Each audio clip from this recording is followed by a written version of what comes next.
Hi, my name is Ryan Southwick, author of the Z-Tech Chronicles, and today for Halloween I'm going to be reading one of the creepier chapters from Angels in the Mist, which is the first book in the series.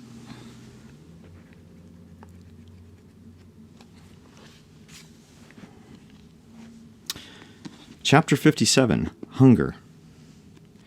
Fading light in their tiny prison heralded evening's approach. Although they had been captive for less than 24 hours, it felt like a year since Anne had been able to stretch her legs. Thump, thump, thump, thump. The pulse Anne heard wasn't her own. It beat in concert with the throbbing veins in Doris's neck. Doris peered at her through swollen eyelids. The welts on her face had gone from bright red to dark purple. Anne turned away in shame. I should have kept my damn mouth shut. William had been enraged after Anne's little speech and gave them both a sound beating. But, unlike her poor Doris, Anne had barely felt it. The cold inside of her had spread to every inch of her body over the last few hours, leaving her shivering and numb. Thump, thump, thump, thump. Her stomach rumbled. Twice their jailers had brought water, but not a scrap of food. Anne was so hungry she would have eaten anything. Dog food, rotten vegetables. Thump, thump, thump, thump. The beating rhythm called, drawing her eyes back to Doris's pulsing veins. Her mouth watered at the sight. Thoughts came unbidden of sinking her teeth into her friend's neck, drinking deeply to satisfy. Anne shook her head and squeezed her eyes closed. Oh God, no, this can't be happening. But she couldn't shut out the sound of Doris's heartbeat, sweet music that somehow promised to sate her hunger. William's presence flared in her mind. He was pleased, and he was coming. Panic filled her when the door opened. William entered and shot her a smug look. Alessandro stood with his arms crossed, blocking the only exit. William removed her gag and untied her from the chair. Anne scrambled to the opposite side of the room and huddled in the corner. He pointed at Doris, cruelty in his eyes. Feed. You're fucking crazy, Anne said, hugging her knees to keep her violent shivering under control.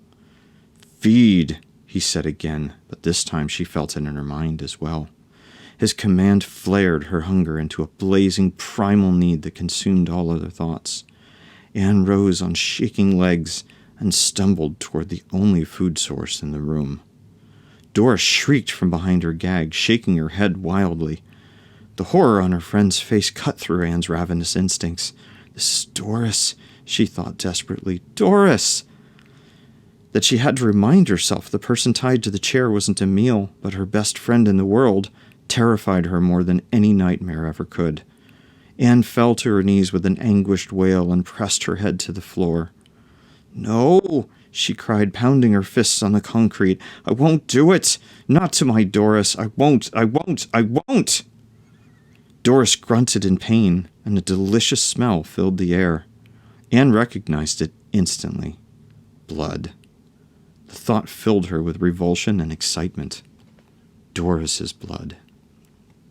A single red drop splashed to the ground before her. It took every ounce of her will to keep from lapping it up like a starving dog. Her whole body tensed, a predator ready to pounce.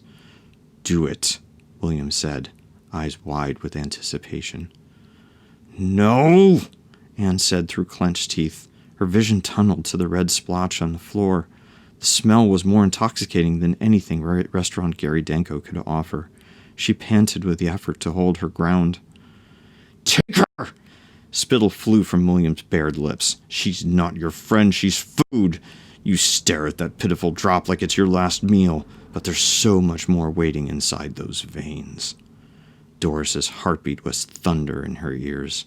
Anne reluctantly looked up, salivating at a trickle of blood that ran down Doris's arm. It was more than just beautiful. It was crimson salvation, the only substance in the world that could satisfy the gnawing ache in her gut. She wanted it, needed that delicious liquid like she had never needed anything before. Anne lurched to catch the precious drop before it hit the floor. William flashed a fanged smile and yanked Doris by the hair, exposing her neck and the throbbing vessels beneath. Anne peeled her lips in a feral snarl. She slunk forward on all fours, watching her prey carefully. Hunger consumed her, and she would not allow her prey to escape. "Feast now," her sire said. "Follow your instincts." He pulled a knife and cut the bonds holding her prey in place. It tried to run. Anne pounced, pinning it beneath her, and bit deep into its neck. The coppery elixir that filled her mouth made her eyes roll back in ecstasy. She held her struggling prey firmly and drank in big gulps. In the back of her mind, the last vestiges of her humanity cried in horror, while Anne drained the lifeblood from her best friend. If you'd like to know what happens next, Angels in the Mist is available from all your favorite retailers, including Amazon.com. Have a happy Halloween.